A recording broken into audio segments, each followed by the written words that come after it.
So the last part of our video lecture, part 3, is all about establishing our strategic focus.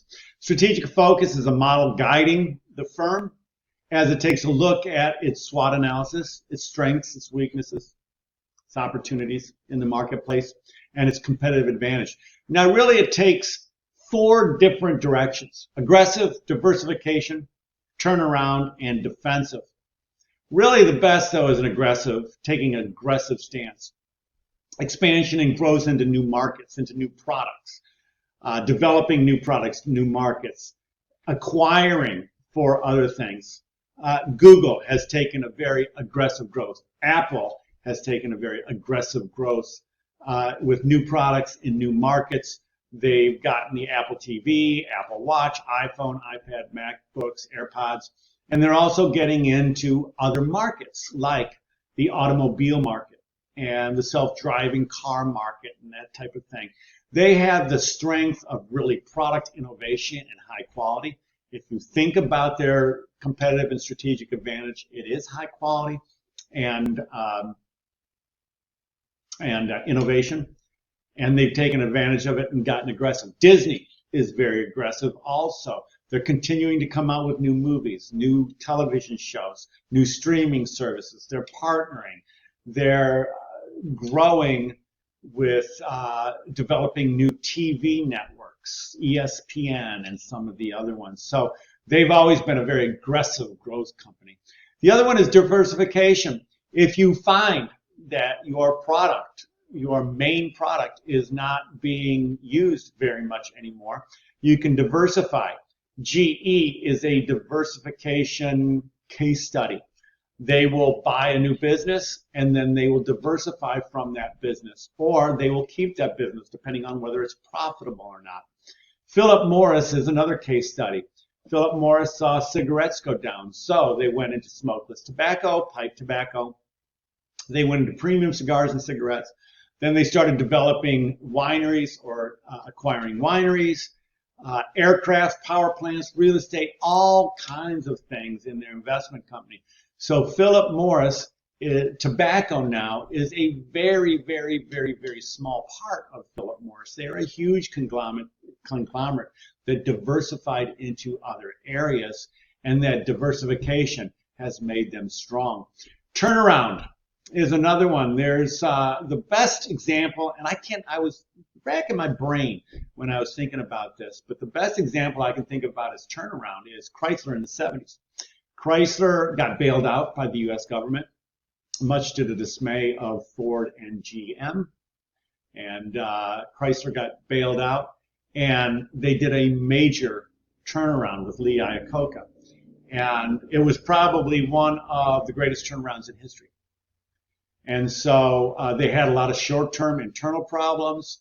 They didn't see the external threats, which was the Japanese competition coming up with cheaper, smaller cars like Toyota, Mitsubishi, Honda, and some of the others. They almost went bankrupt, and then they did a major turnaround. Some of these other bankruptcies, True Religion, Neiman's Market, JCPenney, I don't think JCPenney's going to make it, but that's just me. And then finally, the last one is defensive. That is always the worst. Usually a defensive strategy is you're just treading water. Radio Shack is now out of business.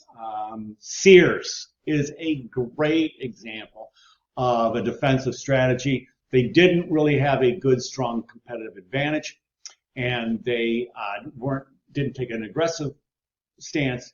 They were defensive, and they are out of business now. I don't know about American Apparel or Wet Seal. I've never heard of those companies. Before we get into the final section of this chapter, I wanted to say that the secret word, and now write this down because you're going to need this. The secret word is bogey, B-O-G-E-Y. Bogey is 1 over par. So bogey is 1 over par. So everybody write down the secret word, which is bogey. You'll understand why. All right, finally, let's go back. See, I was talking about bogeys. We got to go back a minute. Developing marketing objectives and goals. We talked about this when we talked about strategic planning in chapter 2. We also talked about it a little bit with Marketing Insights in Chapter 3. A goal is what you want to be. It's got to be consistent with the overall mission. It's also got to be attainable and consistent. And it's also got to be real. If you're just coming into the marketplace and you say, I want to be a leader in the marketplace in 6 months, that's not real. That's not going to happen. Now you can say, I want to be the best customer service, or I want to be the lowest price offering, or I want to be something. But your goal really is a desired accomplishment, and it's an end state. It's an end state.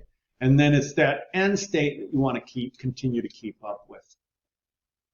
And then finally, an objective. I know the book uses something, but all my life, since I was a wee lad, I've always used SMART. Specific, measurable, actionable, relevant, and time-bound. And those of you that take my promotions management class or my marketing strategy class, I have drilled this into your head. So your objective has to have numbers. That's the M, measurable, a percentage, a whole number, a growth, or something like that. So it's got to be specific to what you want. It's got to be measurable. It's got to be actionable and achievable. It's got to be relevant to what your strategic advantage is and what your competitive advantage is. And it's got to be time-bound. When do you want to do it by? And generally speaking, most marketing departments have multiple goals, 4 or 5 strong goals, and those objectives, or not goals, I'm sorry, those objectives drive strategy, and they also drive day-to-day operations of the business. With that being said, I hope you enjoyed the chapter, but more importantly, I hope you learned something. I will see you the next time we're together.